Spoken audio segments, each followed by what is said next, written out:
Andaikan aku punya perusahaan dan nggak bisa survive ketika aku nggak ngambil riba, mendingan aku tutup perusahaannya sih. Apakah semua pinjaman ke bank yang ada bunga itu disebutnya riba ya? Nah, itu Kata-kata ada bunganya itu loh, hati-hati. Oh, Iya. kata-kata ada bunganya itu ya? Itu aja. Jadi kan Oh. kalau tanya gini, apakah semua pinjaman di bank adalah riba? Nah, itu beda sama semua pinjaman bank yang ada bunganya. ya. Oh, oke.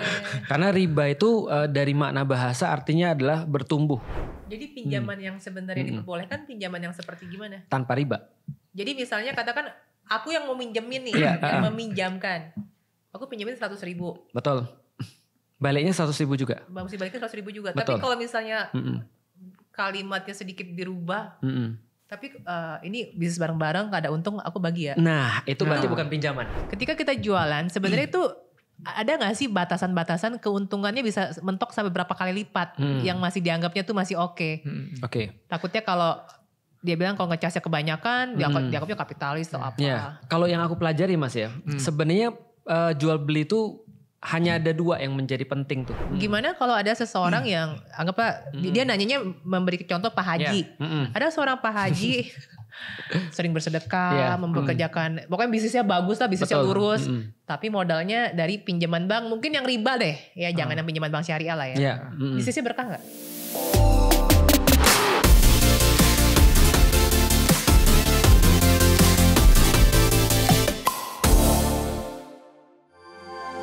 Video ini dipersembahkan oleh Lume Colors.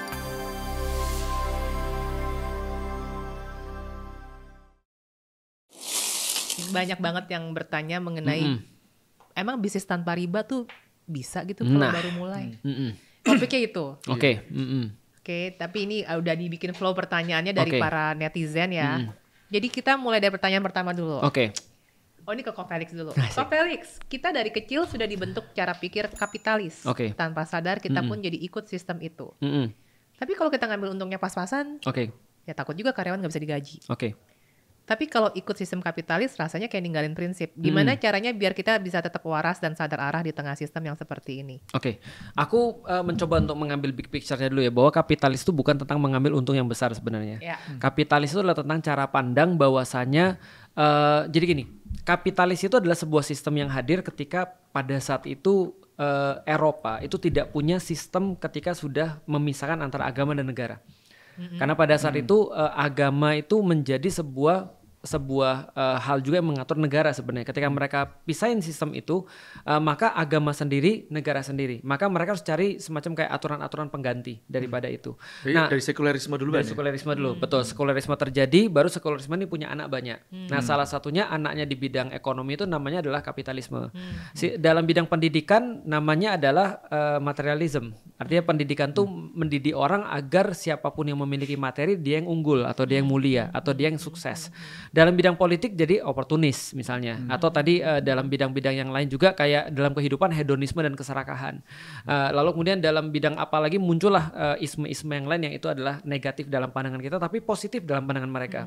Karena mereka zaman sekarang bilangin apa salahnya aku membahagiakan diri sendiri itu misalnya dengan misalnya contoh ya ada kata-kata apa salahnya aku punya mobil yang mewah untuk membahagiakan diriku sendiri, padahal dari sudut pandang yang lain ketika kamu punya mobil mewah tidak masalah sih, tapi coba lihat dong ada nggak sih yang lebih penting daripada itu gitu maksudnya. Nah jadi sistem kapitalisnya adalah cara pandang ekonomi yang akhirnya meliberalisasi dalam banyak hal. Misalnya contoh ya yang paling nyata meliberalisasi atau membebaskan manusia untuk memiliki apapun yang dia pengenkan gitu kan ya, dan membeli apapun yang dia inginkan selama masih bisa dibeli dan menjual apapun yang dia inginkan selama masih bisa dijual. Artinya sistem kapitalisme ini berdasarkan namanya juga kapitalisme dalam bahasa Arab ra'sumaliyah, artinya kepala duit. Ini seperti itu. Jadi dia nggak punya tujuan apapun selain cuma duit aja. Iya. Jadi menjadikan uang itu sebagai tujuan utama. Nah, jadi tidak terkait sama dengan mencari keuntungan sebesar-besarnya. Itu bukan kapitalisme. Tapi mungkin menjadi part of capitalism. Misalnya contoh kayak kita belajar dengan mengorbankan sedikit-dikitnya mencapai terus kemudian prinsip ekonomi. Iya, keuntungan sebesar-besarnya misalnya. Nah, lalu bagaimana dengan sekarang? Seperti apa kita menyikapi dunia yang sekarang memang sudah dalam level kapitalisme? Bisa nggak kita bisnis tanpa kapitalisme? Jawabannya bisa banget.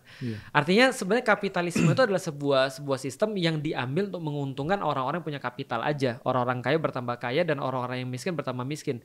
Atau bahkan dalam dalam hierarkinya demokrasi, kapitalisme ini menjadikan orang yang punya uang di atasnya penguasa bahkan.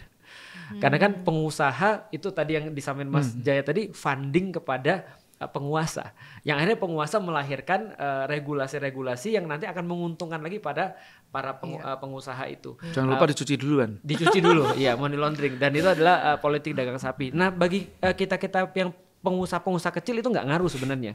Yang ngaruh itu pada pengusaha-pengusaha yang besar. Karena contoh kayak gini ya misalnya ya. Contoh dalam sistem kapitalisme. Kalau Anda adalah pengusaha tambang, maka Anda nggak akan mungkin bisa survive dalam sistem selain kapitalisme. Nah, Anda akan survive di sistem itu. Tapi kalau Anda cuma jualan, mohon maaf ya, jualan gorengan atau jualan baju atau jualan skincare atau jualan apapun itulah, itu kapitalisme tidak mempengaruhi secara sistemik, hanya mempengaruhi secara perilaku. Nah, jadi perilaku keserakahan yang kita bahas tadi, perilaku terus kemudian overclaim, perilaku terus kemudian tipu-tipu, perilaku kemudian yang tidak bertanggung jawab atau tidak etik dalam berjualan. Nah, itu pengaruhnya di situ. Tapi bisa banget kok untuk survive dalam sistem kapitalisme dengan nilai-nilai prinsip-prinsip kebaikan yang kita yakini. Bisa. Oke, dari sisi Islam, mengapa Islam memiliki ideologi tersendiri mengenai ekonomi?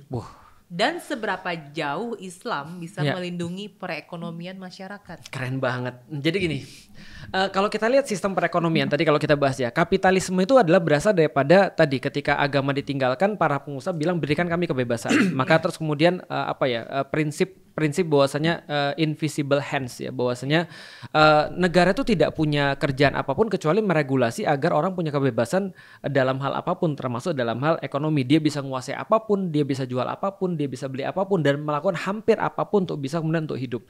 Itu ekonomi.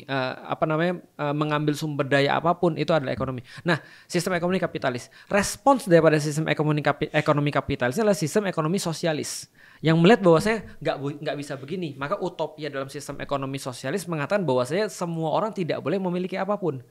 Yang boleh memiliki cuma negara aja. Maka ada namanya kemudian sosialisme. Utopianya adalah semua sama, semua equal, sama rasa, sama gitu kan. Semuanya sama lah. Nah, ternyata ketika menjadi respon daripada itu ditulis sama Karl Marx dalam buku Das Kapital itu, ternyata sistem ini diterapkan oleh negara dan nggak berhasil karena orang nggak mau sama sebenarnya. Karena fitrah manusia tidak mungkin sama. Nah, jadi artinya kalau kapitalis itu bilang bahwasanya yang mati biar mati. Gitu kan ya, yang hidup biarin aja semua berlangsung dengan mekanisme pasar gitu kan ya, kita nggak boleh ikut campur apapun, mau punya apa terserah, tapi sistemnya juga terbukti menyengsarakan, maka muncul reaksi dan reaksi sosialisme juga sama-sama juga nggak bagus. Nah, di dalam Islam udah ngasih solusi bagus banget. Misal contoh, ada 3 kegiatan ekonomi yang penting, produksi, distribusi, dan konsumsi.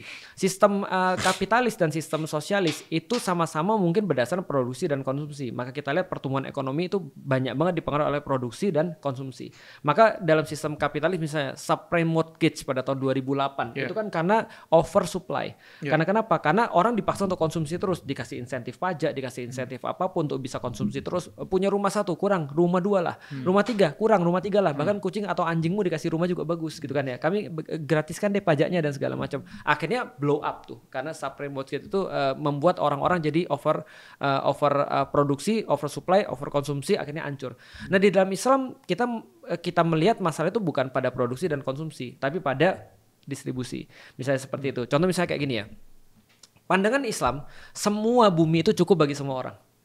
Kecuali orang serakah. Itu nggak cukup untuk memenuhi 1 mulut yang serakah. Itu dikatakan oleh Mahatma Gandhi juga sih, bahwasanya dunia cukup untuk semua orang kecuali untuk 1 mulut yang serakah misalnya. Artinya permasalahannya bukan pada sumber daya, sedangkan pada kapitalisme permasalahan pada sumber daya. Nah, di dalam Islam bagaimana cara Islam memastikan agar itu adil? Tadi kan pertanyaannya, Islam memperbolehkan individu untuk menjadi sekaya apapun tapi dibatasin mainnya pada sektor individu namanya.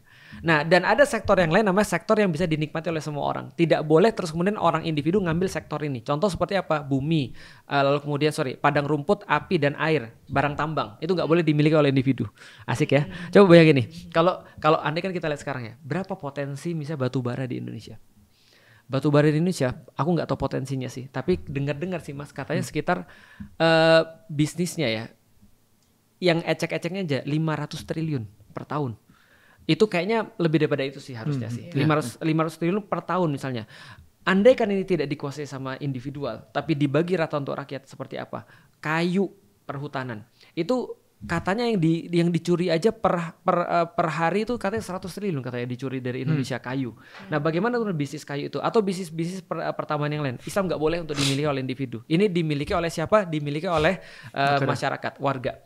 Nah, ini juga bukannya pasal 33. Iya, bumi, air dan kekayaan alam di dalamnya dimiliki oleh negara dan dipergunakan sebanyak-banyaknya untuk semaksimal mungkin untuk kesejahteraan rakyat. Tapi ini kan tidak terjadi karena dimiliki oleh individu, konsesi dan segala macam.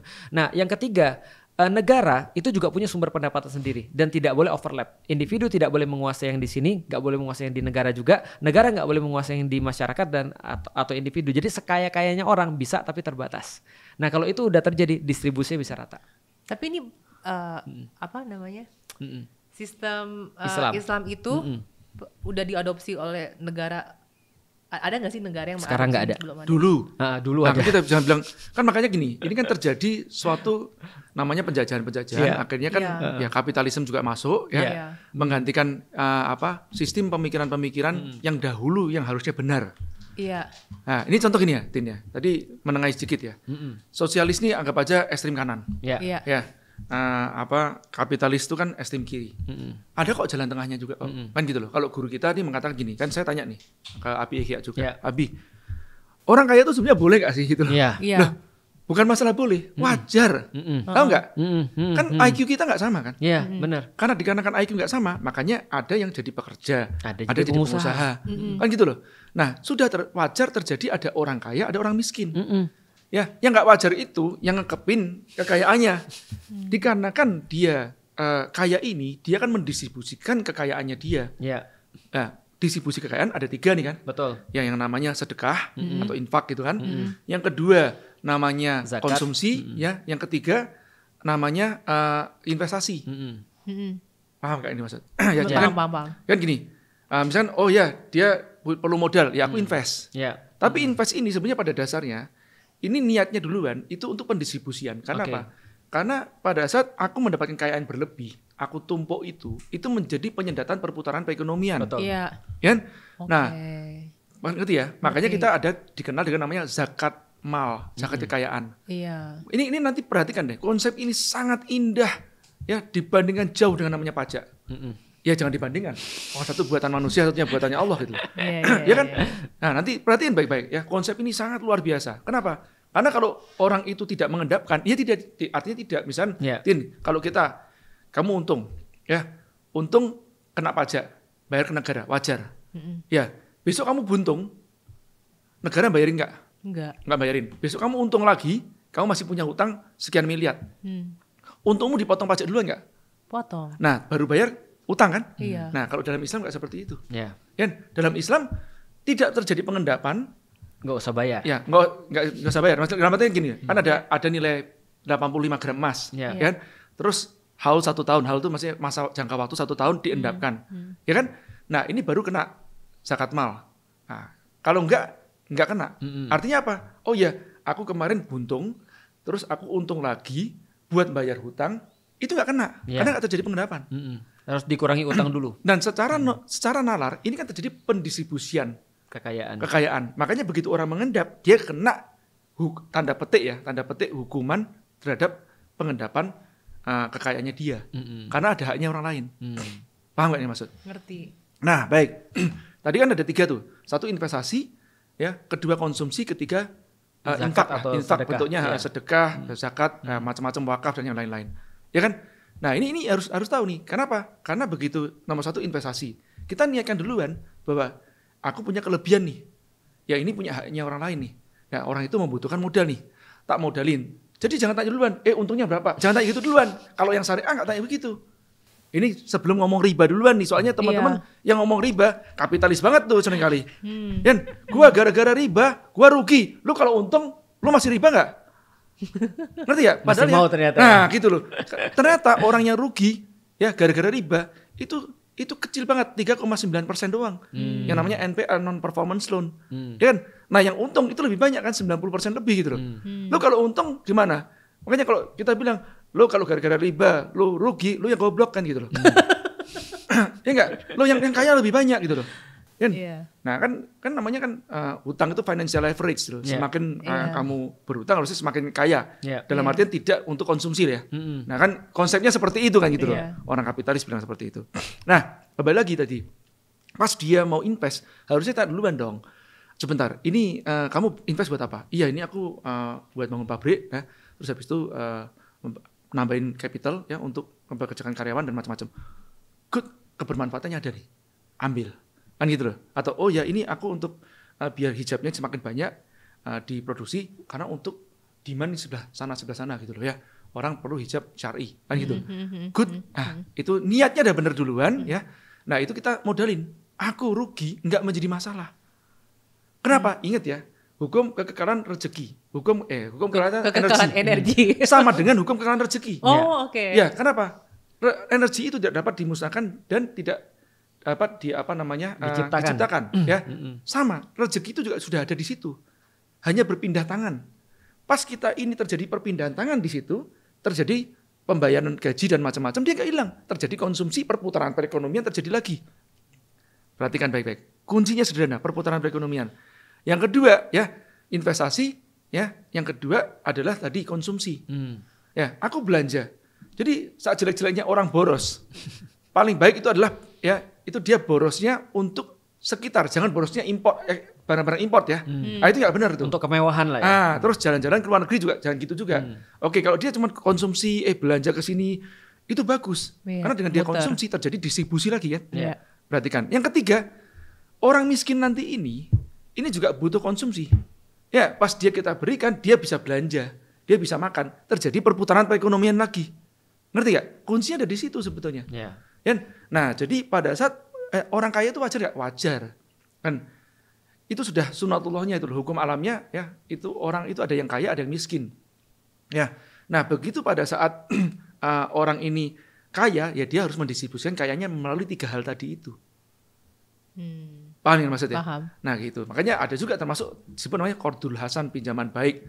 Yang udah deh, gue bantuin nih daripada duit gue nganggur nih. Pinjam 100 ya. Gitu kan. Nah, pinjemin tapi nanti dibalikin ya. Nah, apa kapan. Tapi ingat ya, jangan sembarangan sedekah atau pinjam 100 tadi itu. Kita harus lihat mentalnya dia dong.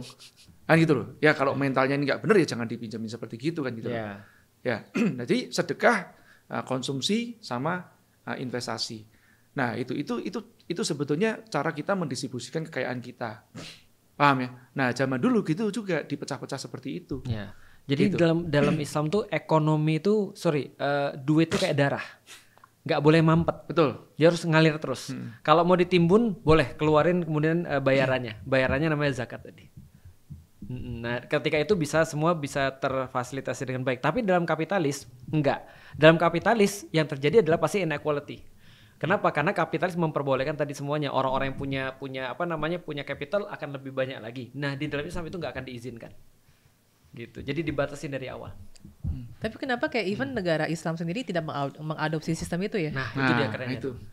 Jadi gini, itu keren ya. Itu hebatnya intelijen. Betul. Pertanyaan yang sama adalah ketika orang-orang banyak mengetahui merokok itu membunuh tapi masih ngerokok.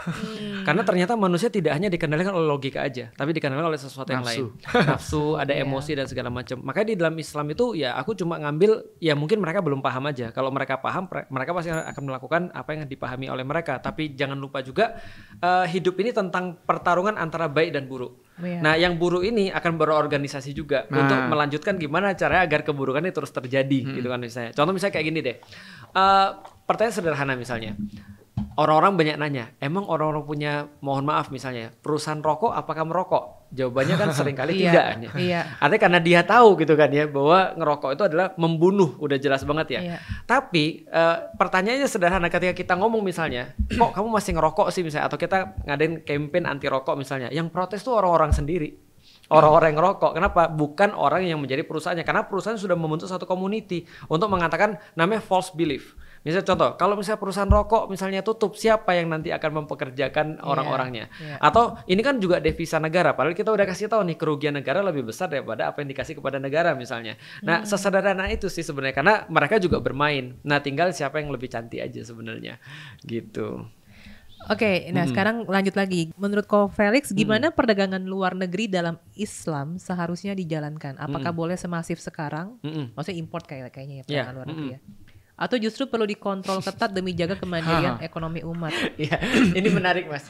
Ada satu hal ketika aku ngelihat ada satu menteri yang terus bilang bahwasanya kita itu bangga banget dia bisa impor gitu kan ya dari luar. Dan ketika perang dagangnya Amerika, Indonesia tuh negosiasi tapi nambah persentasenya gitu kan ya. Tarifnya malah nambah dan seolah-olah bangga banget. Dan sampai ada perkataan gini, jangan-jangan Amerika tuh bantu kita. Aku bilang gini, kalau andaikan ada menteri yang bilang begitu atau bahkan kepala negara misalnya bilang bahwasanya buka keran impor sebesar-besarnya dan segala macam, aku cuma komentar di situ rip ekonomi. Karena yang aku pelajari di ekonomi kapitalis pun, yang aku pelajari adalah bahwa semakin besar impor satu negara, semakin kecil pertumbuhan ekonomi. Dan semakin tergantung dia dengan orang lain. Jangka pendek hancur, jangka panjang remuk gitu kan ya. Artinya itu kalau soalan impor dan ekspor ya. Sesederhana aja. Neraca ekspor impor itu harusnya lebih besar ekspor daripada impor. Maka dia cuan kalau bahasa kita kan gitu kan ya. Kalau enggak kan ambiar Mas, amsyong kan gitu kan ya. Nah, itu cara berpikir itu aja udah problematis sih menurutku. Problematisnya apa? Ketika kita berbicara tentang kepentingan ekonomi lokal, itu sudah pasti problematis. Nah, artinya kalau semuanya dibebaskan seperti sebebas-bebasnya, pertanyaan sederhana, negara untuk apa? Kan gitu kan ya. Jadi nggak usah ada negara pun itu udah terjadi sih sebenarnya gitu maksudnya. Nah, artinya menurutku sih yang harus dipikirin kalau sebagai kepala negara adalah dia harus mikirin UMKM, memikirin pelaku-pelaku usaha. Mungkin ya kalau yang sudah besar-besar nggak terlalu dipikirin, tapi UMKM ini kan penting banget untuk dipikirin karena kalau yang besar terjadi sesuatu mungkin mereka bisa bertahan, tapi UMKM ini berapa banyak ya Covid tutup. Gitu kan. Cuma gara-gara sederhananya nggak mampu untuk bayar misalnya kayak tempat untuk jualan atau supplier dan segala macam. Nah, jadi sebenarnya di dalam Islam pandangannya sederhana sih. Tugas daripada penguasa itu adalah memastikan bahwasanya semua orang bisa melakukan aktivitas-aktivitasnya seperti normal. Nah, kalau misalnya impor ini datang dan kita tahu bahwasanya nggak semua orang yang impor tuh juga niatnya baik. Iya. Banyak kekuatan-kekuatan ekonomi besar yang menjadikan barang itu sebagai sebenarnya senjata untuk ngendalin orang. Pinjaman tuh sebagai senjata untuk ngendalin satu negeri dan itu sudah banyak lah contohnya. Gara-gara pinjaman jembatan terus tiba-tiba mata uangnya jadi berubah gitu kan ya. Gara-gara ketergantungan terhadap satu barang lantas jadi berubah. Maka wajar ketika Rusia pada zaman dulu mereka bilang apa? Kita belum bisa buat traktor, jangan pakai traktor. Kenapa? Yang perlu kita lakukan adalah punya makan, bukan punya traktor. Nah, karena sekedar itu aja, artinya nggak usah bicara Islam. Orang-orang yang cuma mikir normal aja, ketergantungan tuh pasti buruk. Dependensi itu adalah pasti sesuatu yang buruk. Nah, kita ini sekarang menjadikan dependensi ini sebagai sebuah kebanggaan. Menurutku sih di dalam Islam juga nggak ada sih. Contoh misalnya ya, Rasulullah itu pernah nggak dalam tanda kutip mengimpor? Jawabannya adalah pernah, mengimpor teknologi juga pernah karena menyuruh untuk belajar pada orang-orang Rusia. Lalu kemudian apakah pernah juga untuk mengimpor misalnya bahan makanan? Pernah, gitu kan ya, untuk mengimpor bahan makanan ketika memang paceklik didatangkan dari luar. Tapi pertanyaan sederhana, apakah itu untuk dependensi? Jawabannya tidak. Justru itu dilakukan untuk tidak tergantung dengan orang lain sebenarnya. Maka yang pertama kali di luar adalah self-suffice dulu. Yaitu sederhananya seperti itu sih sebenarnya.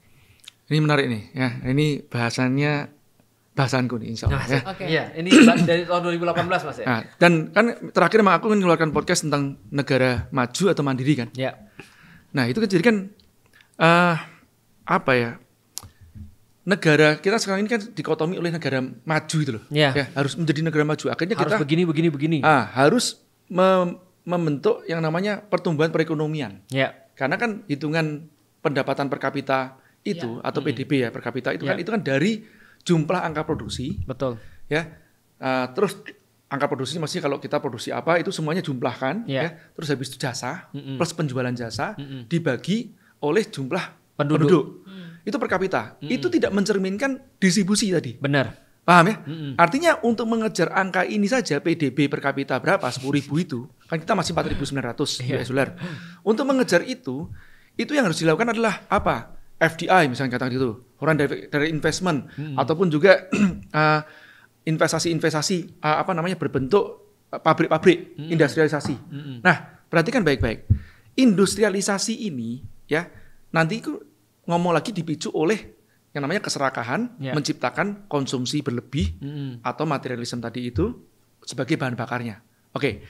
Problemnya adalah di mana pada saat terjadi industrialisasi, Oke, yang berlebihan, tanda ketik berlebihan, bukan saya berarti anti industrialisasi loh ya. Nah itu menjadikan urbanisasi, ya. Urbanisasi orang-orang desa yang tadi jadi petani pindah ke tempatnya kota. Kalau itu terjadi 2 generasi, orang ini lupa nanam. Jadi perpindahan dari orang desa ke tempat kota dari petani itu menggoyang mata rantai pangan, menjadikan kita tidak berdaulat pangan. Secara pangan. Kedaulatan atau kemandirian berbeda sama ketahanan. Ketahanan kita boleh import. Ya kalau kedaulatan kita harus memproduksi sendiri. Dan pangan sebaiknya, ya bukan sebaiknya, sebisa mungkin itu harus berdaulat. Ya. Aku lanjutin ya. Ini nanti biar tahu. Nah pada saat ini digeser, masalahnya adalah kita nggak seperti Cina. Kalau beneran kita niru Cina, negara itu akan memproteksi lahan pertaniannya.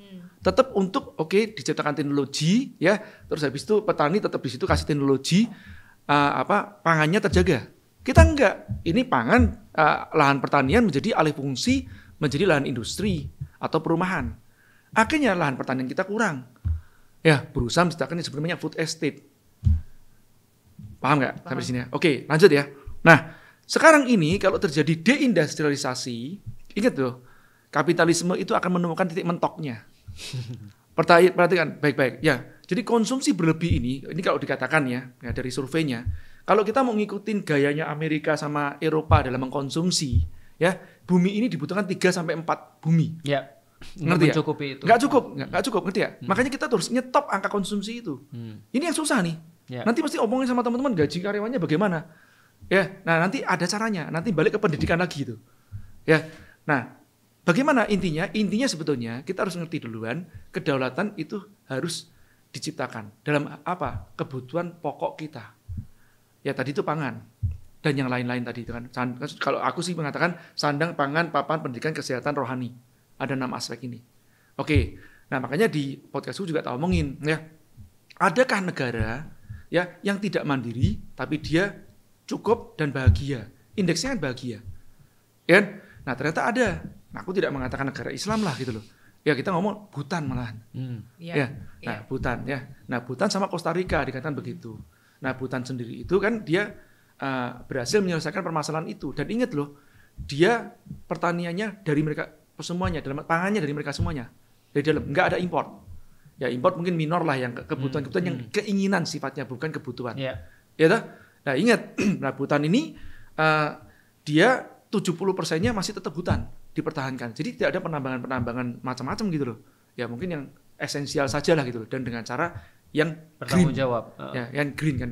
Makanya Bhutan emisi karbonnya negatif. Gitu ya. Satu itu. Dan negara dengan indeks kebahagiaan tertinggi. Dengan PDB per kapita hanya 3.500-an US dollar. Jauh di bawah masih di bawah Indonesia juga. Nah, Costa Rica gitu juga. Ya. Dan 2 hal ini mereka semuanya punya rumah semuanya. Kalau Bhutan itu kalau nggak punya rumah, itu langsung datang raja dikasih rumah, dibikin rumah. Enak kan? Dan sistemnya kerajaan loh, bukan demokrasi. Ya, ayo kalau ngomong sistem kerajaan, maksud jelek gitu kan ya? Enggak juga gitu, tergantung siapa rajanya gitu loh. Ya. Nah itu balik ke situ. Costa Rica gitu juga, ya kan? Nah aku nggak ngomong negara Islam duluan gitu loh ya. Nah karena yang sekarang negara Islam susah malah ya. Nah karena udah diobrak-abrik mereka. Dengan liberalisme, dengan sekularisme kan itu loh. Nah balik lagi, di Indonesia ada nggak contohnya? Ada. DIY, Daerah Istimewa Yogyakarta. Nah pada saat terjadi urbanisasi itu pun juga, itu lahan pertanian tetap dipertahankan sama Sri Sultan. Luar biasa loh. Sampai mereka surplus panen. Ya. Jadi 90 juta per sekali panen, kebutuhannya 70-an 80 juta saja. Jadi bisa ditaruh di tempat yang lainnya. Gitu loh. Nah harusnya kita itu melindungi lahan-lahan pertanian kita juga. Itu kalau udah lahan pertanian sektor itu nggak boleh diapa-apain. Jangan dari hijau jadi kuning, habis dari ngerti ya? Nah itu lahan itu contoh lah ya. Nah ini sebetulnya kalau balik lagi sekarang kenapa pertanyaannya pada saat terjadi deindustrialisasi seperti Sritek dan kawan-kawan, ya aku adalah orang yang mengatakan ya nggak apa-apa sekalian aja gitu loh, biar kita belajar dengan rasa sakit kita gitu loh. Nah harusnya mereka kemana? Mereka balik ke desa lagi bangun. Masalahnya udah nggak ada lagi. Dan skillnya nggak ada. Ini nanti balik ke tempat pendidikan. Harusnya pendidikan dasar kita itu adalah pertanian terpadu dasar. Itu supaya kita ya itu memiliki kedaulatan pangan. Itu pendidikan dasarnya. Makanya kita tuh pendidikan sekarang itu banyak salah kaprah. Kita nggak bisa cocok tanam sendiri. Padahal sebenarnya kan sekarang udah banyak itu kan gerakan-gerakan urban farming. Kita katakanlah nasi tetap harus komunal, ya. Tapi sayuran, telur kan bisa di rumah, kan gitu loh. Nah ini gerakan seperti itu. Nah ini salah satunya lah, itu salah satunya saja. Tapi kalau dilakukan komunal itu lebih bagus, ya kan. Nah terus juga pendidikan yang lain contohnya sederhana. Kita itu nggak punya pendidikan. Kalau tadi kembali lagi kalau pertaniannya organik itu kan pasangannya adalah herbal. Kalau pertaniannya tidak organik pasangannya farmasi. Nah jadi ini harus organik duluan, nomor satu itu. Kedua, pendidikan dalam hal apa? Dalam pengobatan dasar. Ini aku banyak belajar ya justru malah dari orang Baduy, dari Cipta Gelar, dari yang namanya Kampung Naga. Jadi Kampung Naga tanya gini, ini kalau mau belajar pertanian terpadu seperti ini sama siapa? Maksudnya Pak, Mas gimana? Saya mau belajar pertanian terpadu ini dari mana? Bagiannya ada nggak cariknya khusus? Nggak ada. Ini kita semua bisa. Paham ya? Dan luar biasanya, Tin. Ini aku tuh kalau tanya detail banget. Kok nggak ada nyamuk misalnya gitu loh? Ini kok nggak ada nyamuk kenapa? Nah pas awalnya mereka cuma bilang iya. Sebenarnya ada sih, cuma dikit aja. Nah tanya kenapa mereka nggak bisa ngomong. Tapi pas begitu digali-gali, ternyata ada namanya hutan larangan. Yang hutan larangan itu nggak boleh diambil kayunya meskipun itu jatuh. Hutan ini, hutan adat lah ya. Orang bilang namanya pamali loh. Pamali. Kita dari dulu kan kalau ngomong pamali, pamali itu tahayul. Padahal sebenarnya gini, ngajarinya susah kali sama semua orang gitu. Udah ngomong dilarang gitu aja selesai. Ada hantu. Belajar untuk taat pada aturan duluan gitu kan. Nah ternyata di hutan larangan itu pada saat ranting didiamkan, buah-buahan apapun yang liar di situ didiamkan, itulah tempat sarangnya tadi semut, nyamuk, ular, tikus, jin. Segala macam punya rumah. Ekosistemnya ada di situ gitu loh. Paham nggak? Makanya di sini aman, tikus pun nggak ada. Nah yang sampai jadi pertanyaan gini, ini rumah panggung kok bisa tahan 50 tahun nggak kena rayap? Kadang mereka nggak bisa jawab gitu loh. Ternyata apa? Ada ayam di bawahnya yang matokin gitu. Nah gitu, dan ayam itu dikasih makan dari mana? Dari sisa-sisa makanan ya yang dibakar pakai kayu bakar ya. Itu sisa makanannya dibuka tikernya itu ditaruh ke bawah, ayam makan di bawah rumah itu. Dan tadi abu itu buat apa? Menetralisir bau tainya. Itu ini modern banget nih. Ya, kita ini dengan adanya industrialisasi das kapital itu memisahkan unsur pertanian dengan peternakan, dengan perikanan. Padahal tiga ini adalah simbiosis mutualisme. Makanya baiknya jangan ada food estate. Aku setuju dengan namanya kontrak tani tadi itu. Dan pertanian itu harusnya regional, jarak per 10 kilometeran itu harus terjadi kemandirian pangan. Jangan terlalu jauh, begitu jauh terjadi jejak karbon. Kita pas COVID kemarin, kita repot banget. Mau kirim ke sana kemari aja susah. Makanya kemandirian itu harus ada di situ. Dan ingat masalah ekspor import. Ya, aku adalah orang kalau kita sudah ekspor ke sini. Komoditas ekspor. Kamu dengan komoditas kamu ekspor itu menaikkan inflasi ya enggak? Ya, contoh nih ya.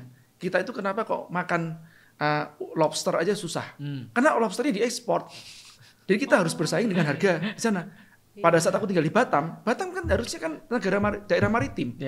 Itu makan udang, makan kepiting, kenapa mahal gitu loh. Daerah bakau segala kan. Nah kenapa? Saingannya sama Singapura. Harusnya komoditas itu kan ada batasan-batasan gitu loh. Nah boleh nggak ekspor impor? Boleh untuk yang punya daya olah gitu loh. Maksudnya kan jangan yang mentahan. Makanya konsep hilirisasi aku setuju bagaimanapun itu. Tapi harus hilirisasi yang benar. Yang benar ya. Nah kembali lagi jangan juga kalau buat aku ada batasan-batasan lah. Ya, jangan sampai komoditas tadi itu dilakukan untuk keluar duluan. Ada persentasinya juga iya. Nah, import pun juga, FDI pun juga ada batasan-batasan juga. Ya, jangan yang sifatnya konsumsi. Ya, misalnya gini, mau bangun ke Indonesia, bangunnya bangun apa gitu loh. Pabriknya buat apa? Buat sepatu atau apa? Ini nanti konsumerisme berlebihan atau enggak? Itu jangan gitu loh. Ya, buat mobil teknologi tinggi, ya ada batasan-batasan enggak gitu loh. Ya dan harus ada go green-nya itu tadi. Nah nanti gini kalau kita nggak pakai industrialisasi, nggak pakai gini semuanya ekspor import. Nah bagaimana kita bisa membayar utang luar negeri? Ngomongnya kayak gitu. Utang luar negeri kita itu sebenarnya kecil, cuma sekitar 20-an, 30%-an aja. Sisanya kan utang dalam negeri. Ya kan? Nah, utang luar negeri itu bisa dibayar dengan jual beli karbon. Jadi bagaimana membuat Indonesia tidak usah harus nambang bisa bayar utang. Itu masalah di situ. Nah, tapi kan nggak bisa lepas di situ. Kan negara kita dibuat goblok. Ya, supaya bisa tambangin para oligarki itu. Tambang dan industri itu mengkayakan segelintir orang, tidak mendistribusikan kekayaan itu. Ya, yang lain cuma jadi jongos tetap jongos, miskin tetap miskin, rumah tetap bedeng. Perhatiin deh, baik-baik. Ya, makanya sebetulnya yang benar itu apa? Edukasi untuk kemandirian perekonomian regional atau komunal. Kelahirannya dari desa-desa. Kalau ini jawabannya Kirtin kan bisa nggak skala besar?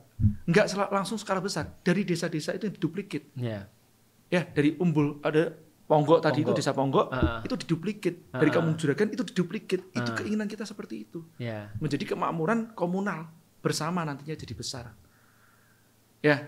Tapi itu perlu bisa dilakukan kalau pendidikan, Mas. Tapi yang dididik adalah pejabat-pejabatnya dulu ya. Nah, itu agak susah ngomong gitu. Kan gini, kan kita jangan sampai kita itu desperate dengan betul. Ya. Segala sesuatu yang kita tidak bisa kendalikan ya lupakan duluan. Kita bersuara begini, mudah-mudahan ada yang pejabat yang mendengarkan hal itu, it's okay. Kalau tidak pun saya akan mulai dari tempat saya. Saya akan memulai dari nanti kurikulum, aku udah buat kurikulum untuk pengajaran, jadi SD sampai SMP itu sampai SMA itu cuma 6 sampai 8 tahun. Itu bisa selesai, bukan akselerasi, tapi eliminasi materi-materi sampah. Wih, keren. Ya? Nah, tapi pendidikan yang paling utama adalah life skill. Kalau apa? Life skill.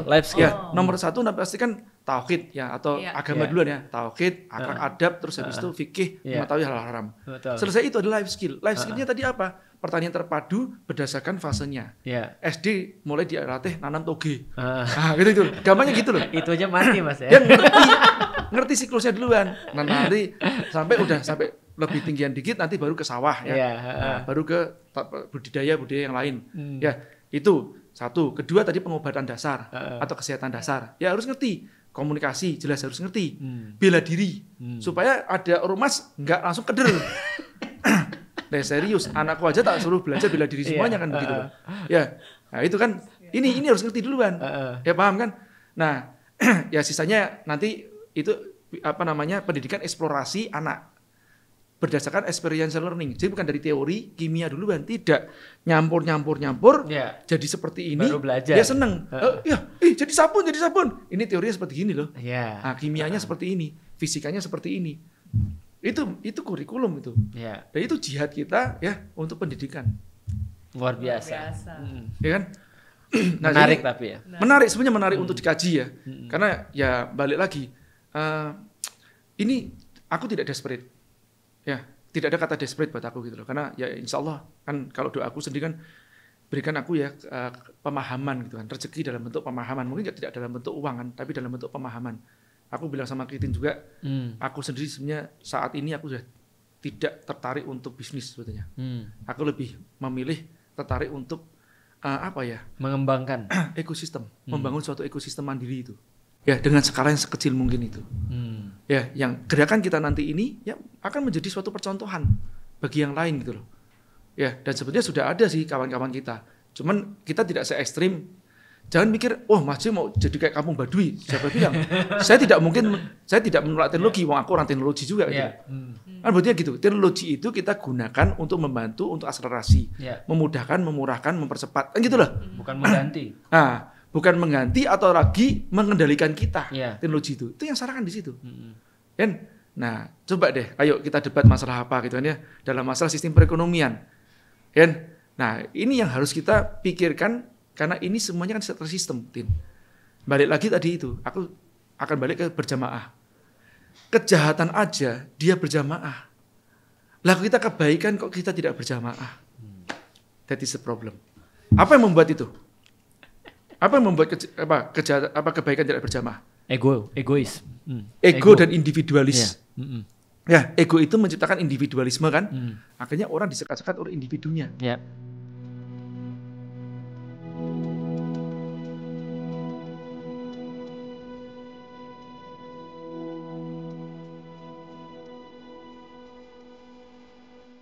Oke, sekarang back to topic nih, bisnis tanpa riba emangnya bisa kalau baru mulai. Intinya pertanyaannya lebih, sebenarnya pernah aku tanya ke Ko Felix sih waktu di interview yang di rumah aku tuh. Kalau misalnya bener-bener kepepet dan nggak ada yang bisa bantu, dosa nggak sih kalau kita akhirnya minjem ke bank yang bunganya jelas-jelas riba, cuma demi bisa muter bisnis? Ya. Boleh dijawab lagi deh. Ya. Jawabnya singkat aja ya. Sebenarnya gini, di dalam Islam itu kita melihat riba itu dosanya khusus. Karena di dalam Al-Quran tuh tidak ada dosa yang diancam diperangi oleh Allah dan Rasul kecuali dosa riba. Dan dalam beberapa pengertian yang lain, Rasul tuh berkata begini dalam salah satu hadis yang lain ya. Dosa riba itu ada 72 pintu. Dan yang paling ringan seperti berzina dengan ibu kandungnya sendiri. Nah jadi artinya itu benar-benar nggak recommended. Karena kalau kita lihat nanti hasilnya apa, mungkin nanti Mas J bisa bantu untuk jelasin hasil daripada riba ini apa ke mikro dan makroekonomi. Ini memang ngeri banget sih sebenarnya. Nah jadi artinya walaupun dia terpaksa, ada beberapa hal yang memang nggak bisa for the greater good di dalam Islam.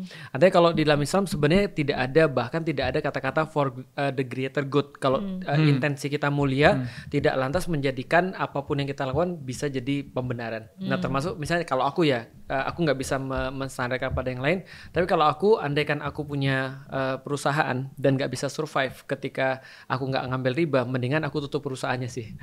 Kalau aku ya, tapi walaupun aku yakin tidak harus begitu, ada banyak jalan-jalan yang lain, karena koneksi-koneksi itu juga pengaruh banget sebenarnya. Walaupun tanpa riba kita bisa memanfaatkan koneksi atau cara-cara yang lain, itu sih. Sebenarnya yang dimaksud dengan riba itu, aku kan awam ya.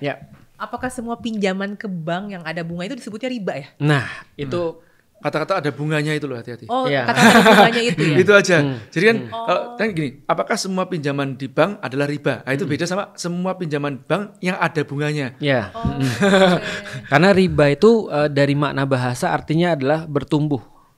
Jadi ada sesuatu yang bertumbuh di situ.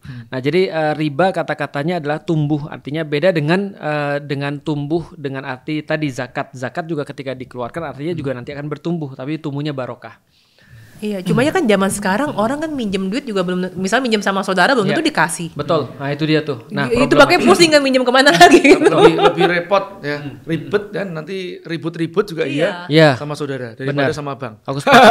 Nah, jadi kita harus lihat gini. Kalau aku melihat gini ya, setelah kita menjalani usaha dan segala macam, betul banget bahwasanya hutang kalau itu produktif adalah leverage sebenarnya. Adalah sebenarnya leverage bagi kita untuk melakukan bisnis.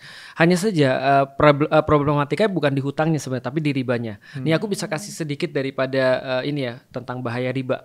Kata orang riba itu adalah creating money from thin air bagi bank. Bagi bank itu adalah dia menciptakan uang daripada ketiadaan. Artinya kalau misalnya bank ini misalnya muncul lalu menawarkan proses pinjaman riba misalnya. Contoh kayak gini misalnya, Cekitin punya duit 100 juta, Mas Jaya punya duit 100 juta. Aku adalah banknya misalnya. Kemudian aku nyimpen duit dua orang ini 200 juta. Nah, dan aku misalnya datang padaku seorang yang minjem. Karena misalnya taruhlah aku harus nyimpen dana cadangan, andaikan ada yang mau ngambil, aku kasihlah dia pinjaman 100 juta. Artinya uang di lapangan yang awalnya cuma 200 juta sekarang jadi 300 juta. Karena aku minjemin orang ini 100 juta. Jadi uangnya beredar realnya itu ada 300 juta. Karena Cekitin tetap punya 100, Masjid tetap punya 100, orang tadi punya 100. Oh, lupa, aku punya 100 juga aku simpan di bankku. Jadi 400 juta yang beredar di lapangan. Nah, artinya ketika uang yang beredar awalnya 200 juta dengan sekarang yang beredar 400 juta, supply and demand bermain dong. Artinya harga-harga pasti tambah naik. Maka para ekonom berkata bahwasanya inflasi adalah anak kandung daripada interest, daripada bunga atau riba. Artinya harga-harga pasti akan naik. Nah, ini menyusahkan banyak sekali orang. Belum lagi kita bahas tentang debt trap, belum lagi kita bahas tentang zero sum game dan segala macam. Bahwasanya ketika ada orang yang untung di satu titik itu merugikan orang yang lain. Jadi sistem ekonomi itu akan bergantung pada seseorang yang rugi. Harus ada yang rugi, harus ada yang ditarik, harus ada yang foreclosure dan segala macamnya. Nah, ini adalah jeleknya sistem riba sebenarnya. Dan ini terjadi di masanya Rasulullah. Ketika Rasul menyaksikan orang-orang ketika minjem 100.000 harus balik 120.000 misalnya, maka 20.000 ini dapatnya dari mana kan, gitu kan pertanyaannya kan. Padahal ini nggak ada nih duitnya di 20.000 ini. Nah, artinya disitulah sistem riba menjadi problem. Nah, kalau di dalam satu negeri lebih ngeri lagi, katanya uang yang beredar tuh katanya sekitar 200 kali lipat lebih banyak daripada yang sebenarnya.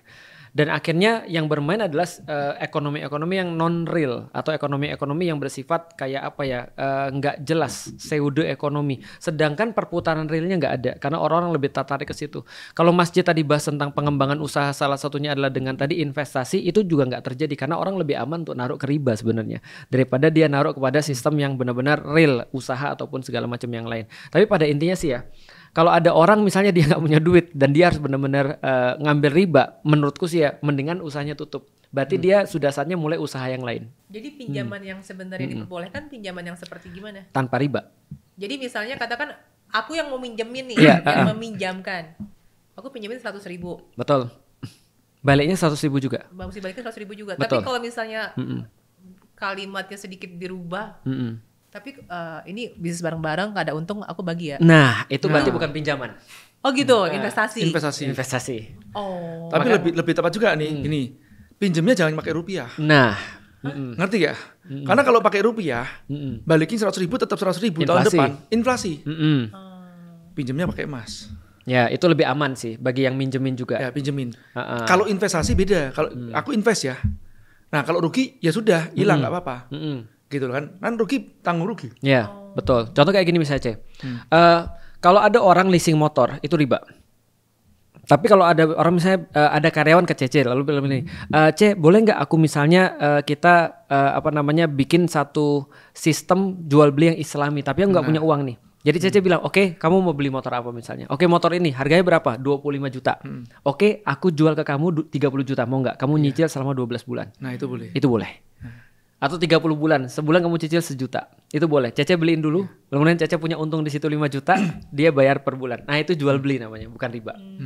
Walaupun hitungannya sama dengan riba. Tapi ada risiko. Ya, nah, risikonya kan pasti gagal bayar. Kalau gagal bayar bagaimana? Nah, gitu. Itu motornya tetap motor dia karena sudah terjadi jual beli, tapi kita cari gimana caranya supaya duitnya bisa balik. Karena dia punya hutang. Betul. Nah, baliknya ke situ, hutang bukan riba. Nah sekarang kan kalau misalnya di kalangan pebisnis yang tidak anti riba, apalagi misalnya cuma butuh uang modal 50 juta. Ya. Kartu kredit itu adalah the best investor. Betul. Coba yang paling 2%. Gampang banget. Sementara kalau investor beneran, enggak ini bukan pinjol loh, pinjol lebih serem itu sih. Tapi kalau investor beneran kan setidaknya mintanya 10%. Betul. Dengan kartu kredit cuma 2%, 3% kasarnya gitu loh. Betul. Makanya di dalam Islam itu sebenarnya kalau kita bahas lagi di dalam Islam ini kondisi ideal banget walaupun kita belum sampai di titik itu. Kondisi ideal banget seperti yang Mas Ji katakan tadi. Nah, kita pernah bicara tentang ini Mas ya, tentang masalah sebenarnya apa sih masalah daripada bank itu? Bank tuh sebenarnya ngumpulin kapital orang, terus kemudian dia minjemin kepada orang lain kan sebenarnya. Nah, bisa nggak sih di dalam Islam tuh andai kan ada benar-benar orang yang memang dia mau mengembangkan usahanya tapi malas. Nah, artinya bisa dibentuk kan semacam kayak kumulatif capital yang sudah sudah terkurasi lah dengan baik. Kita tahu bahwasanya ini ada 10 orang kaya nih misalnya kita kumpulin dapatlah misalnya capital sekitar misalnya 100 M. Nah, nanti ada satu perusahaan investing yang dia harus ngelola 10 M ini. Itu boleh di dalam Islam. Jadi nggak ada masalah. Cuma bank itu yang masuk dan yang keluar tuh nggak terdata. Kita nggak tahu itu duitnya siapa yang diinvestasikan kemana. Nah, tapi kalau ada semacam kayak apa namanya Mas, perusahaan apa sih, capital investment atau apa gitu ya? Iya, sebenarnya kan mirip kayak koperasi bisa. Iya, kayak koperasi lah. BMT kan bentuk Islamnya kan koperasi bisa. Venture capital maksudnya. Venture capital. Bisa venture capital. Venture capital tuh prakteknya lebih syariah loh. Iya. Karena mereka nggak mau ada rugi kan? Mereka rugi biasa malah. Malah biasa rugi. Oh iya, rugi itu mereka selesai. Membiayai adventure. Iya, benar. Apalagi kalau yang masuk ke tempatnya angel kan, itu atau seed kan, itu mereka invest 500. Aku kenal sama teman-teman kan yang di startup itu yang kamu dapat pinjaman berapa? 500 juta. Itu bentuknya apa? Angel aja Mas. Jadi kalau nanti ya seandainya tahun depan ini ada terjadi masuk dana lagi baru diperhitungkan. Nah, kalau bertumbuh berhitungkan. Kalau enggak anggap hilang Mas. Nah, itu gila, bisa kayak gitu. Berarti akadnya akad Islami sebenarnya kalau venture capital asal terkurasi, terdata misalnya. Siapa yang keluar, siapa yang masuk. Sehingga contoh kayak gini misalnya. Di dalam Islam itu kalau misalnya ada orang yang mau nanam saham ke satu perusahaan, itu kalau misalnya ada satu orang mau nambah lagi, dia harus ini kumpul bersama untuk menentukan kita mau nggak nih nambah saham. Betul. Jadi nggak bisa tiba-tiba nambah saham atau keluar saham. Kira-kira gitu. Sehingga ya intinya ada fairness dan ada kepastian di dalam usaha itu sebenarnya. Jadi kalau gitu bukan kesimpulannya lah. Kan ini ada juga yang nanya, gimana kalau ada seseorang yang anggaplah dia nanyanya memberi contoh Pak Haji. Ada seorang Pak Haji sering bersedekah, mempekerjakan, pokoknya bisnisnya bagus lah, bisnisnya lurus. Tapi modalnya dari pinjaman bank, mungkin yang riba deh, ya jangan yang pinjaman bank syariah lah ya. Bisnisnya berkah nggak? Nah, maka Pak Haji itu harus meneruskan kegiatan-kegiatan baiknya dan memutus ribanya. Tapi kalau dikatakan bisnisnya berkah atau tidak, ya kalau misalnya dari riba ya tentu saja tidak. Kita nggak bisa mengatakan bisnisnya berkah juga. Istilahnya jangan mengaitkan dengan kata-kata sedekah ya. Untuk menutupi. Istilahnya namanya menjadikan tameng. Amnesti. Oh, amnesti. Amnesti. Ya pengampunan dosa dengan namanya sedekah itu loh. Ya, kalau bisa kita sederhanakan, satu kebaikan tidak akan menghapuskan kemaksiatan yang kita lakukan. Begitu juga kemaksiatan yang kita lakukan juga tidak menghapuskan kebaikan yang kita lakukan. Artinya Pak Haji tadi berbuat baik, sedekah dan segala itu bagus. Cuman ketika dia bisnisnya dengan sesuatu yang riba, nah itu masalah. Dan dikatakan bisnisnya berkah atau tidak, jawabannya tidak tentu saja. Tapi kebaikannya harus dilanjutkan. Oke, nah ini ada lagi pertanyaan berkaitan dengan kapitalisme. Sebenarnya ini ngomongin keuntungan. Ketika kita jualan, sebenarnya itu ada nggak sih batasan-batasan keuntungannya bisa mentok sampai berapa kali lipat yang masih dianggapnya tuh masih oke. Takutnya kalau dia bilang kalau ngecasnya kebanyakan, dianggapnya kapitalis atau apa. Gitu. Kalau yang aku pelajari Mas ya, sebenarnya jual beli itu hanya ada dua yang menjadi penting tuh. Ada ridho dan ada ikhtiar. Yang tadi yang pertama kali. Ridho itu adalah rela sama rela, dan ikhtiar itu adalah dia bisa memilih. Jadi tidak dipaksa. Nah, tapi yang berbahaya adalah sebenarnya adalah justru kadang-kadang pilihan itu bisa jadi tidak ada karena ada monopoli. Gitu. Nah, ini yang kita lihat sekarang kan gitu kan ya. Mau nggak mau orang harus beli misalnya Pertamina misalnya. Atau harus beli misalnya segala sesuatu yang ditunjuk sama negara misalnya untuk dimonopoli sesuatu. Nah, kalau mereka udah menentukan harga, nah itu bahayanya tuh. Sebenarnya tapi kalau kayak di marketplace aja ya, kita kan lihat ya kadang-kadang ada produk yang sama harganya bisa berapa? 50 juta gitu kan. Padahal harganya 200.000 doang misalnya. Nah, apakah boleh ketika ada orang jual tinggi banget? Ya kalau dia ridho dan dia ikhtiar ya boleh-boleh aja sebenarnya. Tapi kan yang terjadi kan adalah justru orang dulu ketika di zamannya Rasulullah itu yang dimaksud dengan goror itu adalah dia menutupi informasi. Ketika dia menutupi informasi sehingga orang tuh melihat harganya ini harusnya tinggi banget tapi harusnya nggak segitu. Ya sekarang overclaim lah sebenarnya. Nah jadi itu sebenarnya yang lebih parah karena di dalam Islam itu kalau kita mau lihat semangat daripada ekonomi Islam ada dua. Pertama adalah fairness atau keadilan. Yang kedua adalah kepastian. Jadi dia tuh tidak mudah berubah. Lalu kemudian ya satu lagi tidak fair. Ada dua itu, insya Allah itu adalah sifat daripada ekonomi Islam. Jadi kira-kira gitu. Jadi kalau sama dia masih bisa milih sih, bagiku sih oke aja sih. Nah sekarang Mas J ini ngomongin topik bisnis makin gede itu sebenarnya bawa berkah atau bencana. Jadi pertanyaannya lebih ke arah gini. Mas J, dia sih ngomong gini, Mas sering bilang gedein manfaat dulu, baru gedein bisnis. Tapi gimana kalau orang nggak menganggap serius bisnis kita karena skalanya masih kecil? Jadi ini kayak orangnya mau instan sih. Ada nggak strategi biar manfaat dan skala tuh bisa naik bareng? Saya gini duluan ya. Tadi kan bicara masalah tujuan duluan ya. Tujuan kita berbisnis itu apa duluan kan. Nah juga memang kebanyakan dari bisnis itu kan, bisnis kan ada dua macam juga kan. Kita bicara masalah produk yang marketnya wants atau marketnya needs. Sebenarnya dua-duanya itu termasuk dalam needs semuanya. Cuman kan ibaratnya konten sama konteksnya itu gedean mana gitu loh. Kan itu Pak kita tanya lah. Kemarin yang orang yang sering beli Louis Vuitton ya setelah diumumkan sama Cina habis perang tarif nangis. Itu kayak apa? Nggak berharga lagi kayak gitu. $26 sama $260 ya. Ya jadi kan ini balik juga masih ada hubungan sama yang tadi juga. Jadi kan apakah dalam syariah itu pemerintah itu sendiri boleh nggak ikut campur gitu loh. Nah tergantung kalau memang kalau zaman dulu ini yang aku pelajari dari fikih muamalah ya. Nah, ini aku cuman ngaji kitab aja lah ya. Dalam artian kan bukan aku yang ngomong tentu aja. Nah itu kan dikatakan yang pertama Rasulullah itu pernah ditegur kan dan mendapatkan teguran. Teguran itu berarti kesalahan loh. Pada saat Rasulullah itu ibaratnya ikut campur lah untuk penentuan suatu harga lah gitu loh ya. Mematok harga. Nah, kenapa? Apakah pemerintah tidak boleh ngikutin campur itu? Enggak, pada saat itu soalnya pasarnya sudah syariah. Nah gitu, kalau udah pasarnya sudah syariah, ya itu yang pemerintah nggak usah ikut campur. Tapi kalau pasarnya tidak syariah, pemerintah harus ikut campur. Dalam artian apa? Pengendalian harga. Gitu loh. Maksudnya kan kayak, operasi pasar tuh disebut operasi pasar. Karena udah ada orang-orang yang nimbun. Nah itu yang harus disiasati oleh pemerintah seperti itu. Nah itu dalam artian diizinkan. Tadi ada lagi yang terakhir tadi? Sebelumnya aku kasih keterangan dulu karena rakyat Indonesia ini kadang-kadang netizen ini suka aneh-aneh. Tadi yang dimaksud dengan kesalahan tadi adalah kesalahan yang bukan dosa. Bukan dosa. Jadi Rasul tidak melakukan dosa. Netizen soalnya biasa. Atau sering disebut gini loh. Suatu yang tidak pas untuk seorang Rasul itu kekeliruan. Yang seperti itu. Itu adabnya kita mengatakan seperti itu. Betul. Intinya pertanyaan terakhirnya ada nggak strategi biar manfaat dan skala bisa naik bareng? Manfaat dan skala, oke. Manfaat bisnisnya. Segini loh, pada saat kita tadi beneran memberikan membuat suatu bisnis itu kan kebanyakan nih yang harusnya itu adalah menyelesaikan solusi. Yang baik itu secara rasional ataupun emosional. Ya. Nah itu aja. Jadi pada saat kita membuat suatu pakaian, solusinya nomor satu, solusi paling utama menutup aurat. Kan emosionalnya, modelnya nggak bosenin gitu. Betul. Loh. Kan itu aja. Bahannya lebih enak, itu rasionalnya juga seperti itu. Nah ini kan termasuk manfaat. Ya. Baik itu rasional ataupun emosional. Yang sehingga kan manfaat benefit kan sama lah ya, value juga sama juga. Rasional, emosional, fungsional, gengsional gitu. Maksudnya begitu ya. Nah, tapi kembali lagi, ini intinya ini yang menciptakan ridho sama ridho tadi itu. Ya. Jadi mustahil banget ya kalau seandainya kita mengatakan bahwa bisnisnya maju tidak memberikan manfaat kepada si pembelinya, kecuali kita nipu. Ya. Kan gitu loh. Kalau apapun itu ya, misalnya gini, oke, ini kopi nih, ini modalnya berapa gitu loh. Ya modalnya mungkin cuma Rp7.000, di bawah Rp10.000, tapi dijual Rp25.000. Bagaimana itu? Nah, tapi kan ini kan racikannya dia dengan yang khusus itu ya, itu tidak ditemui di tempat yang lain. Sehingga gua rela kok bayar Rp25.000. Kan gitu loh. Oh tapi ini modalnya cuma Rp7.000. Iya tapi kan gua nggak ngerti juga itu. Dia risetnya seperti apa gitu loh. Intinya aku rela, aku ridho aja. Aku beli ya Rp25.000. Ya selesai. Kan itu memberikan manfaat juga. Ya kan? Nah tidak selalu sebut manfaat itu kan harus sifatnya fungsional selalu gitu loh. Ya kan, bisa kan emosional itu pun juga karena manusia memiliki kebutuhan yang namanya naluri.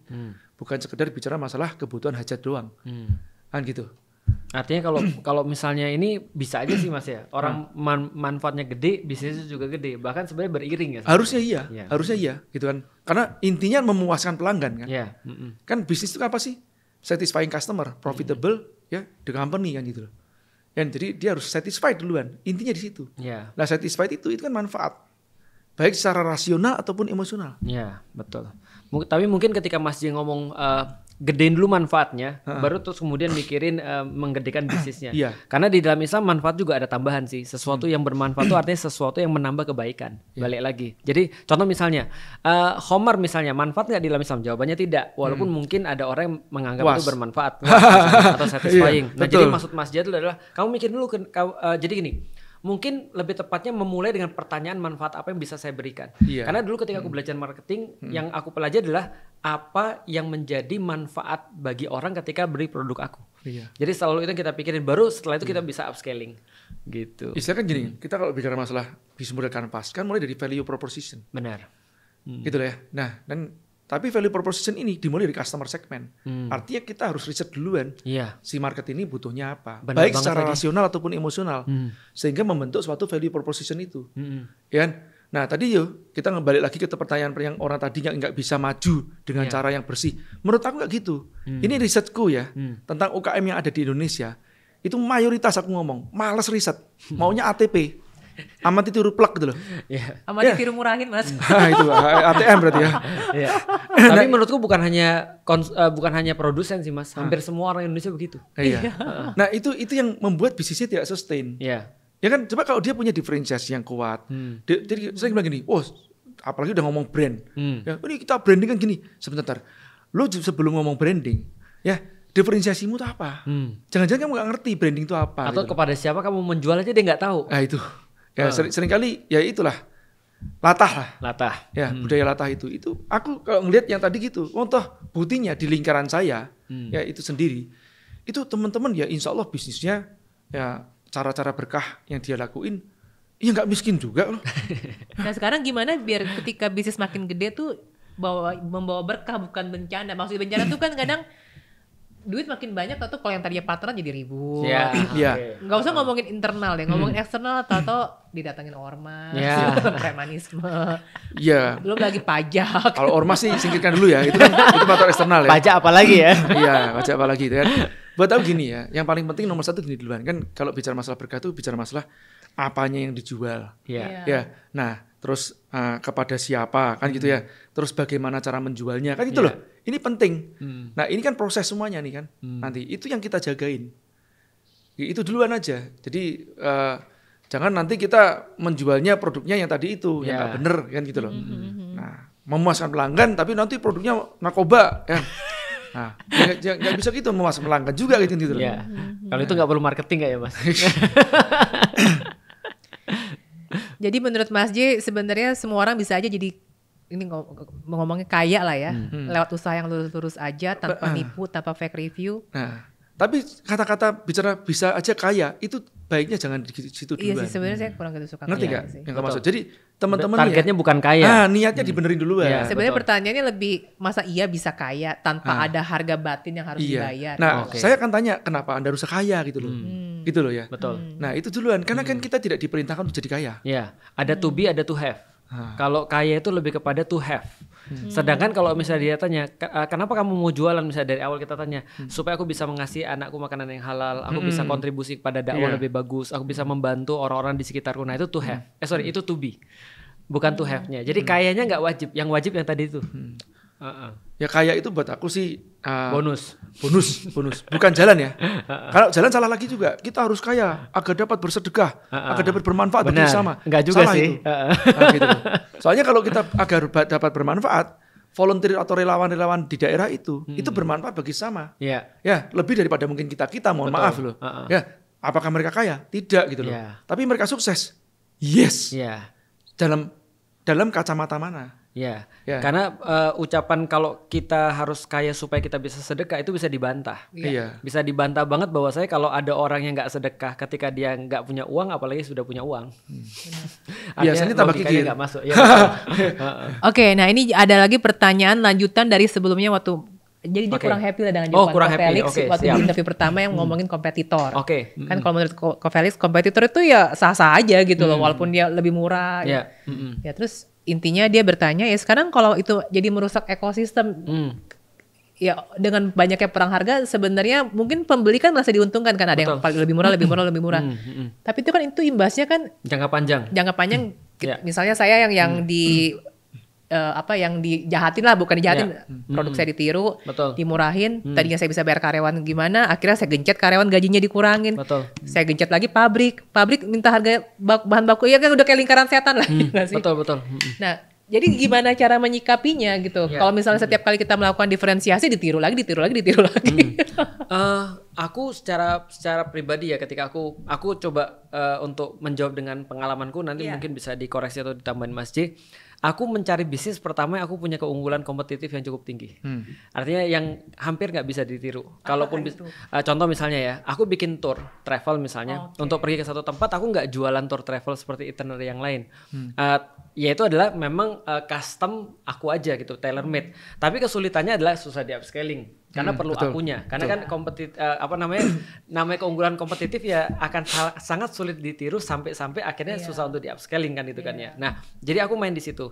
Contoh lagi misalnya ketika aku bisnis misalnya kayak hijab misalnya, maka yang aku jual adalah bukan sesuatu yang umum dijual, bukan bahannya, bukan terus kemudian kayak modelnya dan segala macam yang lebih mudah ditiru, tapi sesuatu memang yang lain yang kita jual, yaitu adalah edukasi bahwa saya kalau kamu pakai ini adalah bagian daripada ketaatan gitu misalnya. Itu aku coba cari. Nah, tapi aku berpikir, andai kan gimana kalau misalnya soal buku misalnya. Maka aku bilang tadi, kalau soal misalnya soal buku ya misalnya. Sekarang ada misalnya contoh kayak Sahih Bukhari atau Al-Quran lah. Al-Quran kan semua orang bisa cetak ya. Nah akhirnya ada orang cetak jualnya misalnya 100.000. Ada yang punya cara yang lebih bagus, bisa buatnya jadi 80.000 misalnya. Bagiku itu nggak ada masalah, karena secara hukum juga nggak ada masalah. Karena akan lebih banyak orang bisa mengakses itu. Tinggal nanti segmentasi pasarnya aja sih. Ada orang memang perlu Quran premium, ada Quran yang bisa 80.000 dengan dengan bahan-bahan yang lebih murah dan seterusnya. Nah, bagaimana kalau sudah terjadi perang harga di titik itulah yang namanya etika itu tadi. Nah kalau sudah etika ya balik lagi kita harus memang ngumpulin orang, ngobrol bareng-bareng. Misalnya contoh ya, kita nggak usah bicara pasar besar. Di antara distributor kadang-kadang perang harga mas. Nah kita sampein misalnya ini sesuatu yang nggak bagus bagi semuanya. Karena bisa jadi Anda dumping misalnya di satu produk ini, dengan harapan produk yang lain akan ikut naik juga. Tapi secara umum ini akan hancur semua ini ekosistemnya. Maka kita kasih tahu mereka, kita edukasi lagi. Jadi balik lagi memang edukasi itu memang paling pertama sih untuk orang tua. Sehingga tadi balik lagi pertanyaannya kan, kalau Mas J aku tahu pasti pertanyaannya, kenapa kamu harus jual lebih murah? Nah itu kan pertanyaan edukasi tuh. Apakah kamu berharap dengan menjual lebih murah lantas kamu bisa jual lebih banyak, lantas kamu bisa untung lebih banyak? Emang perlu untung seperti itu? Nah, misalnya ada cara-cara lain yang bisa kita manfaatin. Jadi tetap kalau dilarang sih ya memang nggak mungkin sih kalau memang dia menemukan cara lebih murah. Tapi kalau secara long run, iya itu memang harus disikapi dengan edukasi. Oke, aku tambahin boleh? Ya. Jadi gini, ini cerita aja. Baju ini kan mereknya Para Pohon. Para Pohon. Iya. Setia loh Mas ya. Aku insya Allah loyal ya. Loyal. Karena juga merek ini juga aku ada di situ juga kan. Iya. Maksudnya lahirnya kan gara-gara si desainer ini aku minta suruh ngisi Kopdar Akbar terus stres. Karena nggak pernah ngajar. Iya. Ya, desainer jago tapi ngajar enggak gitu loh dia. Terus dia nanamin pohon-pohon. Habis nanam pohon-pohon itu terus habis itu H-5an lah kira-kira menjelang Kopdar itu dia bilang gini, "Bang, aku pamitan dulu ya Bang ke para pohonku." Dia bilang ngetek aku seperti itu. Nah, terus habis itu aku dapat satu merek tuh. Apa tuh Bang? Para Pohon. Konsepnya gimana tuh? Konsepnya seperti pohon ya, harus organik, seratnya organik, ya warnanya dari tidak organik terlalu juga, parah dan tidak boleh banyak corak-corak, harus slow fashion. Supaya go green. Artinya apa? Produk ini mungkin bagi orang yang sekarang mencari jati diri, dia akan membosankan. Dia harus untuk orang-orang yang sudah menemukan jati dirinya. Kan gitu loh. Nah, kalau nggak pakai kancing gimana? Nah, taliin aja, gituin. Pakai tali aja. Nah, udah selesai. Singkat cerita, dijiplak sama orang lain. Ya, nyata ini. Nyata. Oke. Nah, Rossi bilang gini, Bang, ada yang jiplak, Bang, ini Bang, gini, lebih murah Bang, hampir setengah harga. Rossi, perhatiin deh akunnya dia. Kalau orang jiplak itu, mesti dia nggak akan jiplak satu doang. Paham nggak? Dia banyak. dia jiplak yang lain. Tin, perhatiin deh. Kalau kita scroll sosial medianya dia, yang jiplak-jiplak itu, dia nggak punya namanya DNA design atau ciri khas desain. Artinya tidak punya diferensiasi. Brand, ya, elemen value dalam marketing itu kan brand differentiation. Brand tanpa differentiation itu berat gitu loh. Mustahil untuk dibangunkan seperti itu. Ya. Tapi kan sekarang kan banyak orang buat sudah, tapi dia yang pertama siapa, yang mempopulerkan siapa, yang branding yang kuat siapa, kan gitu loh. Itu aja konsepnya. Dan brand itu tidak hanya bicara masalah kontennya doang, tapi juga konteksnya. Nah, aku bilang ini terjadi beberapa tahun yang lalu lah pada saat dijiplak pertama kali. Percaya deh, dia nggak akan konsisten cuman jiplak punya kita. Dia kan konsisten jiplak punya orang lain juga. Yang lagi hype jiplak. Akhirnya brandnya nggak terbentuk. Nah, sementara ini nomor satu ini. Ini tadi aku berbicara tentang masalah konten produknya seperti apa. Oke, produk ini berarti ini berapa jualnya? 500 ribuan lebih loh. Ya, karena seratnya serat alami. Sebenarnya linen itu macam-macam bahannya. Tapi ini nggak gatel gitu loh. Kebanyakan linen gatel gitu kan. Dan ini kan bisa menyerap keringat, menetralisir keringat gitu loh. Nah, oke. Terus produknya karena harganya segitu, nggak boleh berwarna-warni berlebihan, ya, modelnya gitu-gitu aja. Untuk siapa? Untuk orang yang sudah settle dengan dirinya. Siapa orang itu? Pemimpin. Usianya berapa itu? 35 tahun ke atas. Jabatannya apa? Paling minimum manajer kebanyakan. Ya, berarti itu para leader. Nah, positioning kan tuh si Para Pohon itu untuk para leader. Ya, dengan komunikasi pemasarannya, ya, para leader-leader dunia seperti Mahatma Gandhi kah, Nelson Mandela, Omar bin Khattab, ya. Ditulisin quotes-quotesnya, terus di bawahnya tulisin Para Pohon, find your wisdom. Nah, dengan begitu, orang itu lebih menjiwai bahwa menggunakan pakaian ini bukan hanya sekedar membeli produknya, tapi menemukan filosofinya. Coba deh, aku tanya deh, orang kalau bicara masalah pakai pakaian atau merek tertentu, yang dia melekat karena filosofinya itu, dia punya suatu kebanggaan nggak? Apple contohnya. Ya Apple lah gitu ya, dengan filosofinya gitu ya. Nah, dia punya suatu kebanggaan. Oh, ini filosofinya gini. Jadi dia tidak hanya beli masalah kontennya, tapi juga konteksnya dia beli kan, ya nggak? Atau rasional tapi emosionalnya dia beli juga. Pada saat orang ini mau beli KW, dia nggak mendapatkan feel-nya untuk menjadi seorang leader, untuk menemukan kebijaksanaannya. Nah, pada saat dia beli, oh aku mau beli Para Pohon, dia go green, dia begini gitu ya. Kuat sekali value-nya, aku mau beli, aku mau dukung itu. Gitu. Nah, pas dia pakai ini, dia merasa bahwa inilah ya bajunya para pemimpin gitu. Iya enggak? Ingat loh, motion create emotion. Luar bisa membentuk dalam bisa membentuk luar. Ya. Nah, ini nyata, kan? Nah, akhirnya orang mau tetap beli itu sampai sekarang. Ya, enggak turun.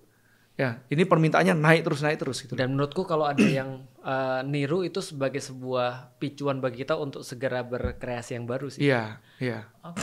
Itu kalau nggak ada sense of tekanannya, kita juga nggak akan maju lagi kan sebenarnya kan. Biasanya juga ya aja lah namanya orang niru kan. Kalau ada istilahnya kan gini loh. Seseorang tidak bisa disebut terkenal kalau dia belum ada meme-nya. Benar juga. Meme-nya ya. Ya ada penuhnya itu. Dia mengeducate loh. Tapi yang asli tetap dibeli itu. Betul. Ya sekarang ya Nike juga banyak. Iyalah. Palsuannya tetap orang kenapa harus beli yang asli itu loh. Kan gitu. Oke, ini buat pertanyaan terakhir deh. Oke. Mas J dan Ko Felix ya. Kalau Mas J kan sering ngomongin angka cukup kan. Tapi kan akhirnya ada lagi yang bilang emang nggak boleh ambisius, gitu kan. Terus bagus. Titik cukupnya itu gimana gitu loh. Kita kan kasarnya diberikan pikiran juga untuk terus bertumbuh kan. Masa iya kita harus puas di satu titik.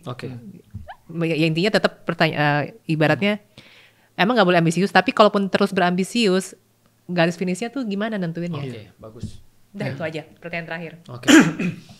Terserah mau siapa duluan, kalau Felix boleh. Sebagai yang pemilik quotes. Baik gini, aku lupa ini, minta maaf belum mengirimkan buku ke tempatmu, nanti tak kirimkan segera. Iya, makasih. Karena banyak begitu pas ngomong gini, Mas, saya ini jadi tidak ambisi nih Mas, atau akhirnya agak malas-malesan pada saat sudah mendapatkan angka cukup saya. Kan gitu loh. Malah kena marah Mas ya? Ya, malah tak marahin gitu loh. Sebentar, lo tuh dikasih IQ berapa? Kan gitu loh ya.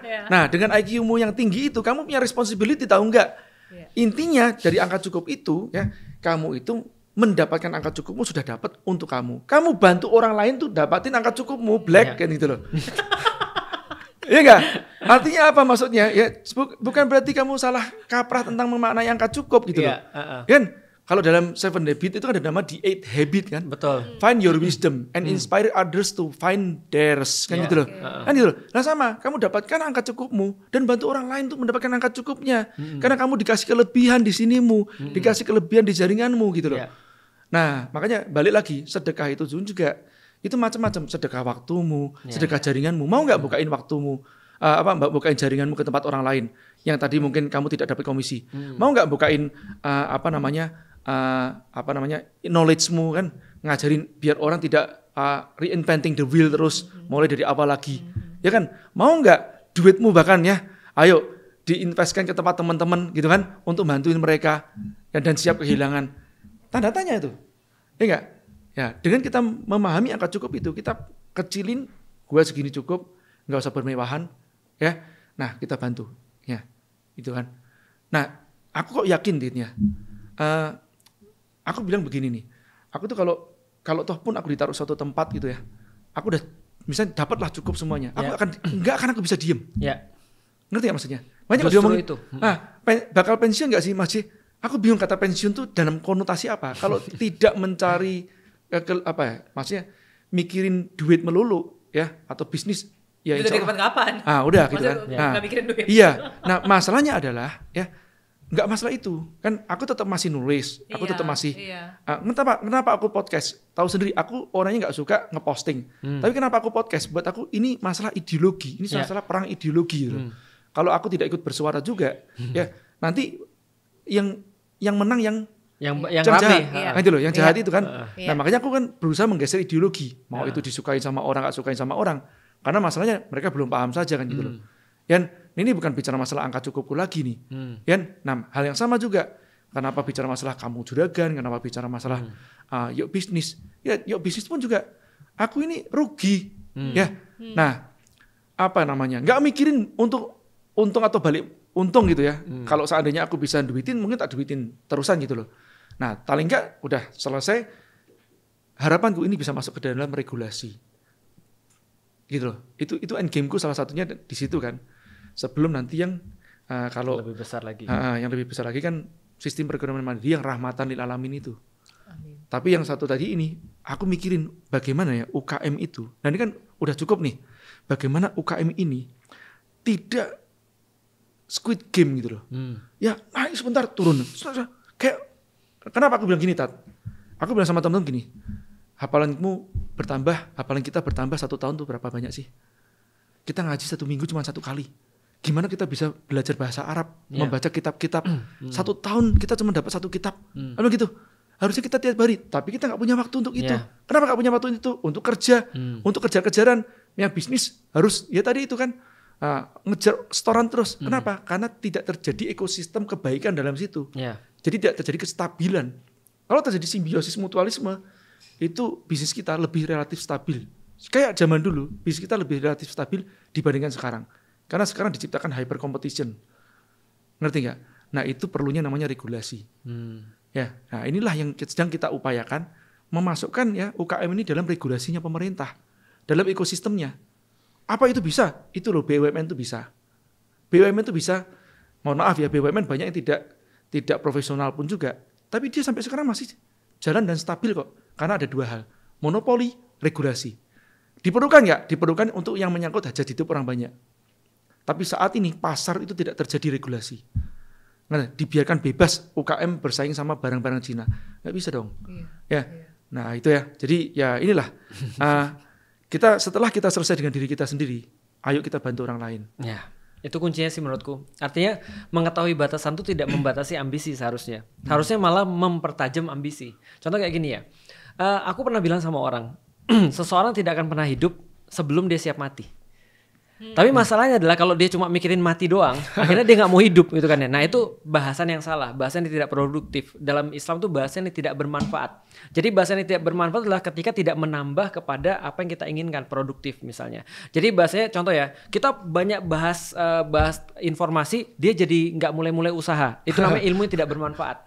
Tapi ilmu yang bermanfaat adalah ketika dia bahas, dia jadi berusaha gitu maksudnya, jadi buka usaha. Nah artinya gini, bagi aku adalah kalau orang nggak siap mati, dia nggak siap hidup sebenarnya. Karena dia nggak tahu ujungnya ada di mana. Tapi kalau ada orang tahu ini ya batas waktunya ya dari 0 sampai dengan segini misalnya, dia tahu ada batas waktunya, dia akan semakin serius dalam hidup dia. Nah masalah orang Muslim sekarang dan orang Indonesia kebanyakan, karena orang Indonesia banyak orang Muslim adalah dia ini memakai agama belajar cuma setengah doang. Cuma bakal mati ya udahlah ngapain kita hidup. Yang penting nanti aja bagus setelah mati. Masalahnya lu gimana bagus setelah mati kalau lu kalau lu hidupnya nggak bagus.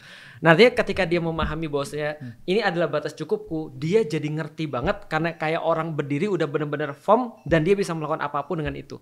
Pertanyaan sederhana. Kalau kata masjid tadi, tentukan batas cukupmu, nanti akan datang syukurmu misalnya, dan dia pasti akan lebih ambisius. Ada orang belajar tentang masjid tadi ngomong, tiba-tiba dia nggak jadi ambisius. Kalau gitu coba kita tanya sama mereka, coba kita balik. Gimana kalau ada orang nggak ngerti batas cukupnya? Kayak tadi tuh pertanyaannya. Ada orang nggak ngerti batas cukupnya, jangankan dia bisa bantu orang lain, bantu diri sendiri aja dia sudah mustahil.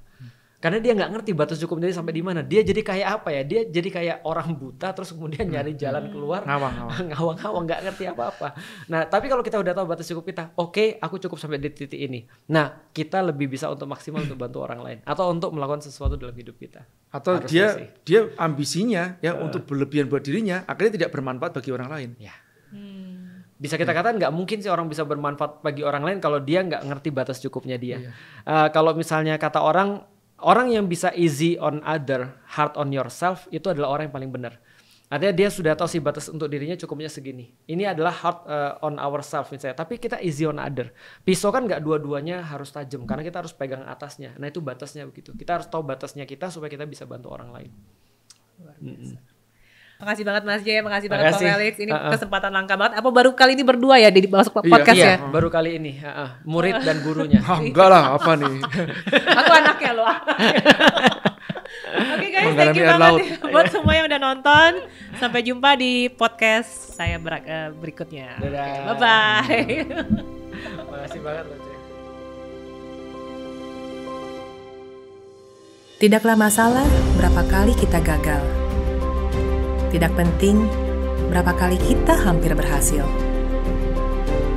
Kecewa karena gagal itu masih jauh lebih baik daripada menyesal tanpa melakukan sesuatu. Yang perlu kita lakukan hanyalah belajar dari kegagalan itu dan dari orang-orang di sekitar Anda, dan yakin kalau kita pun bisa bangkit. Janganlah takut dengan kegagalan, karena jalan menuju kesuksesan adalah dengan selalu mencoba setidaknya 1 kali lagi. Dan ketika kita mencapainya, semua yang tidak tahu kisahmu hanya bisa berkata betapa beruntungnya Anda.